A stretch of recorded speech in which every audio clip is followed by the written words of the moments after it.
After the last election, I said, we owe Donald Trump an open mind and the chance to lead. I meant it. Every president deserves that. And Trump came in with so much set up for him: a strong economy, plans for managing crises, including a pandemic.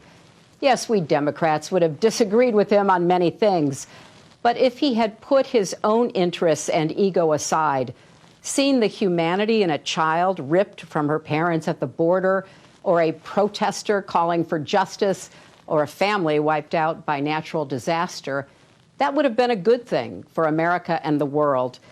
I wish Donald Trump knew how to be a president, because America needs a president right now.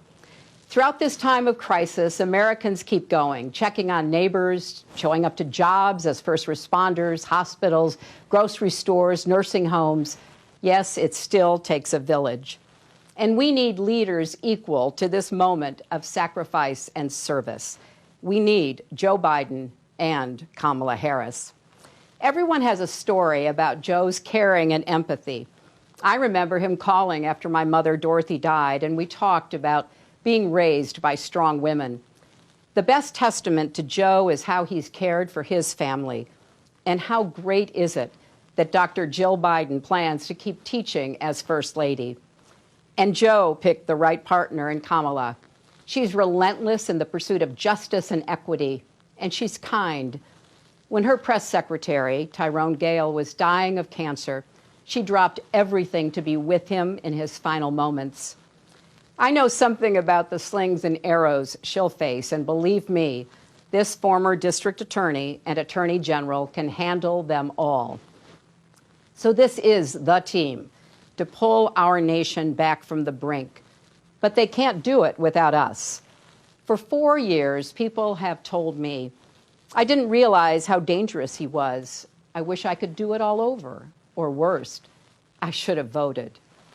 Look, this can't be another woulda, coulda, shoulda election. If you vote by mail, request your ballot now and send it back right away. If you vote in person, do it early. Become a poll worker. Most of all, no matter what, vote. As Michelle Obama and Bernie Sanders warned us, if Trump is reelected, things will get even worse. That's why we need unity now more than ever. Remember back in 2016 when Trump asked, what do you have to lose? Well, now we know. Our health care, our jobs, our loved ones, our leadership in the world, and even our post office. But let's set our sights higher than getting one man out of the White House. Joe Biden and Kamala Harris are going to give us so much to vote for.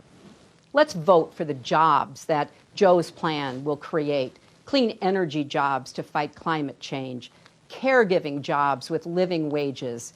Vote for emergency relief that lifts small businesses and saves hardworking people from foreclosures and evictions. It's wrong that billionaires got $400 billion richer during the pandemic, while millions lost their $600 a week in extra unemployment. Vote for the parents and teachers struggling to balance children's education and safety, and for healthcare workers fighting COVID-19 with little help from the White House. Vote for paid family leave and health care for everyone, for Social Security, Medicare, and Planned Parenthood. Vote for dreamers and their families. Vote for law enforcement purged of racial bias that keeps all our streets safe. Vote for justice for George Floyd, Breonna Taylor, and Ahmaud Arbery, because Black lives matter. Vote for honest elections so we, not a foreign adversary, choose our president. Vote for the diverse, hopeful America we saw in last night's roll call. And don't forget, Joe and Kamala can win by 3 million votes and still lose. Take it from me. So we need numbers overwhelming, so Trump can't sneak or steal his way to victory. Text VOTE 30330 to get started. 100 years ago yesterday, the 19th Amendment to the Constitution was ratified. It took 7 decades of suffragists marching, picketing, and going to jail to push us closer to a more perfect union. 55 years ago, John Lewis marched and bled in Selma because that work was unfinished. Tonight, I'm thinking of the girls and boys who see themselves in America's future because of Kamala Harris, a Black woman, the daughter of Jamaican and Indian immigrants, and our nominee for vice president. This is our country's story, breaking down barriers and expanding the circle of possibility. And to the young people watching, don't give up on America. Despite our flaws and problems, we've come so far.